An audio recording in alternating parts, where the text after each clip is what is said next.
What is up with it? Today we are going to be watching some blue purple Luffy versus some blue Doflamingo. This is from another Japanese content creator. I will have them linked down in the description. These people always copyright strike me, so we're not doing them no more. Hopefully this channel does not copyright strike me. I promise this is educational English content. Please.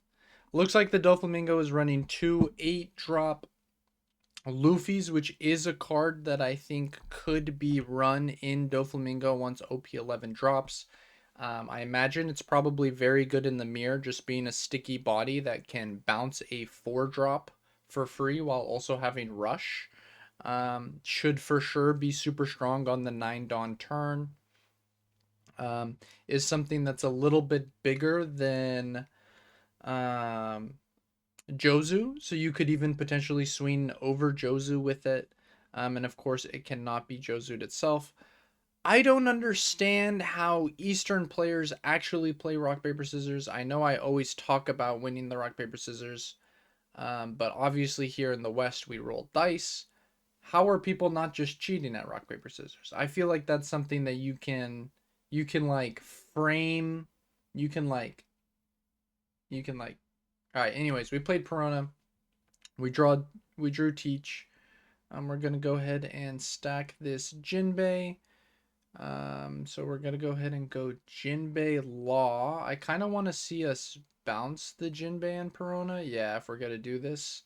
Um, yep, for sure. Makes sense to me. Purple Luffy or blue purple Luffy already has a lot of ramp in hand. Also has Sanji in hand. We're gonna go ahead and ramp an active Dawn. Nothing we should really be able to do with this extra Dawn this turn. We're just going to go ahead. I really don't think we even need to swing 7 there. We can probably just swing 6 and pass with 2 active Dawn. Lets our opponent know that, not know that we're not going to Thunder Bagua. Also, like, the Doffy is going to take it whether it's a 6 or a 7 either way. So honestly, I would have liked to keep 2 Dawn active there, but understandable. So we're going to grab the buggy with the Sengoku, which is obviously not exactly what we're looking for. Now we can go ahead and swing 7 and leader effect, playing out a Weevil. They're going to go ahead and use the event to be plus 3,000. And then we're going to go ahead and teach effect, putting a card on top of our deck and swinging 7 again. So trying to very aggressively swing 7s.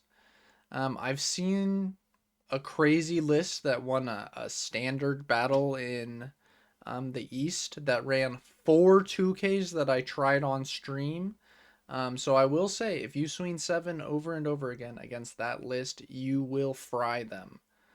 They will run out of 2Ks very quickly.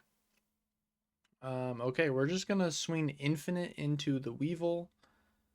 We're going to go ahead and have a Weevil in our hand that we could play pretty easily here. We're going to swing 8, feel great. Playing a Jinbei, which will of course play the Weevil. We will draw a card. Gonna go ahead and take here as the purple blue Luffy, and I have to imagine we're going to swing 8 again. Here I have to imagine we're going to get the 0 cost out of their hand, pitching the 8-drop Luffy. So here what we're really looking for, we're finally getting to activate the ability to look at the top 5 and add a Straw Hat.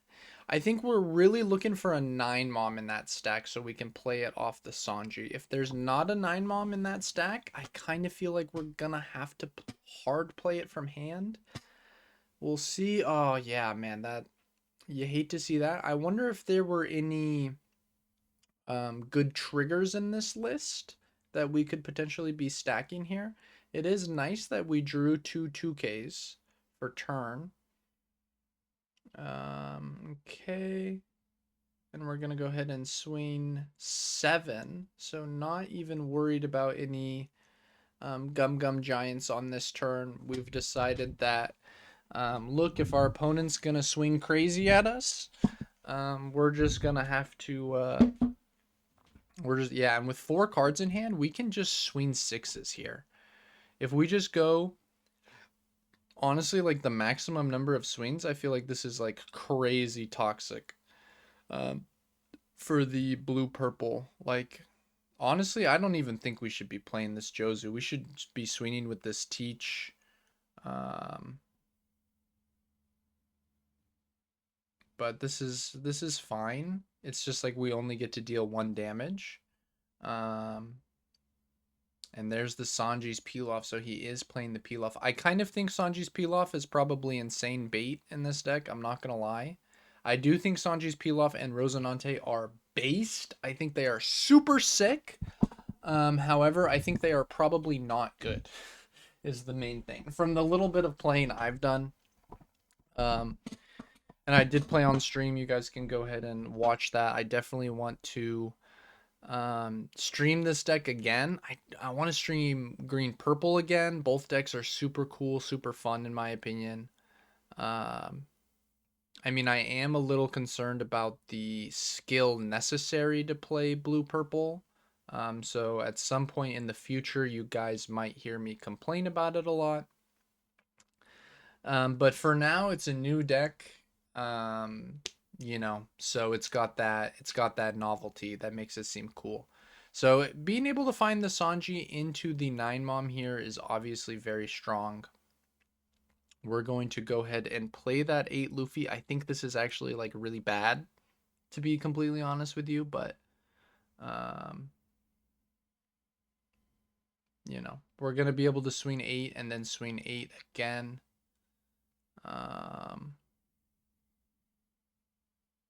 I don't think the card is bad. I think like playing it here, like it gets 1 swing and then it gets swung over. But it's pretty nice that we have this Jinbei to play this Weevil. Yeah, another Sanji's Pilaf. He's the GOAT.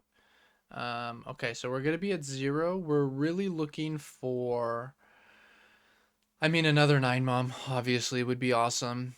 Gum Gum's not bad. There is a Sanji in there. I'm not seeing much else, and it doesn't really seem like we have any blockers. We have to swing over the board, obviously, everything that we can. We drew this It's to Die for reasons that are unbeknownst to me. I think we're going to pitch this with the Rosinante to try and just draw a little bit extra, go a little plus. I think that's what's going to be happening here. We're going to take a couple damage. We are at 6 life as the Doflamingo. Yep, we're going to go ahead and rest 5 for the Rosie. We're going to draw 2. We do have 2 active Dawn that we get back from the Rosinante. Really strong here. No blocker. Interesting that we're starting with some Sengokus. We shouldn't really ever be afraid of dying. I wonder exactly what he's looking for here. Because we could... Okay. Finding that Jinbei is really good. It's going to allow us to do 2 big swings. We can go 10, 11. We're going to eat up one of those Gum Gums at a minimum. Probably even 2 of them. Okay, draw 2, and we drew... Not 100% sure. Okay, and then using a Rosinante as a 1K. Here we're going to go ahead and swing 11 and then go ahead and play the Jinbei plus the Weevil, I would imagine. Weevil being such an incredible card. We're going to go ahead and draw, grabbing the Sengoku. Okay, we're going to go ahead and use the guard point and a 2K to counter out of that.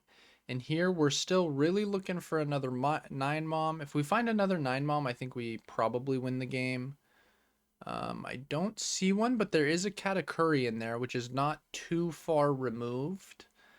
Of course, it's a fair bit worse, I would say, but it's not awful.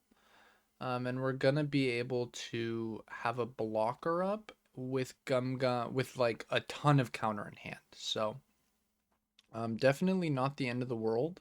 The opponent's also only realistically gonna get 2 swings between this this Weevil and the standing Weevil and their leader. So I think this is going to go the route of blue purple Luffy. It's going to be difficult for me to imagine the Doflamingo winning here, but it's definitely not impossible. Yep. Okay. Oh, okay. Yeah, this is fine. And we get to this Katakuri getting to restand both of our 9 moms and also ramping us a rested Dawn, while also being a blocker is just incredible. Okay, so we're gonna not exactly sure what we're going for here. I think he kept on top. I think he's just trying to dig for perfume.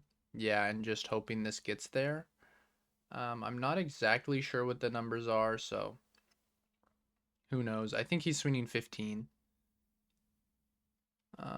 We get to go up to 10 here. Yeah, we should be able to counter out of this because we have all these 2 guys. I mean, just hitting 2 Sanji's Pilaf, giving us 2 extra cards, ends up being the difference maker here, I think. Like, I know we survived with 2 extra cards in our hand, but like, if those Sanji's Pilafs didn't generate us 2 cards, there would have been swings earlier. That would have been problematic for us. So I actually really think the difference in this game was those Sanji's Pilaf. So maybe I'm wrong. Maybe they're not bait. I mean, some would say it also is really helpful that we saw double 9 mom, but to be honest, in my experience, this deck is like if you're able to get going. So there's like some problems with seeing the ramp sometimes. If you miss the ramp, it can feel bad. But once you get to the top end, it's like crazy consistent because you just see, you get to look at your top 5 and search 2 essentially every single turn. So um, it's not surprising that he was able to find double 9 mom. Um, but deck is very, very strong, and I would be really interested in seeing um, what some of the Western players really think of it. Like, I know we'll have Jonas and Hervoye um, both be playing in the 3v3 during the same weekend of Worlds, so I'm sure they've been practicing versus this deck, and definitely going to be interested in hearing their thoughts on it. Like, how does Doflamingo match up or other decks, Anyways, thank you all so much for watching. I hope you have a great rest of your day.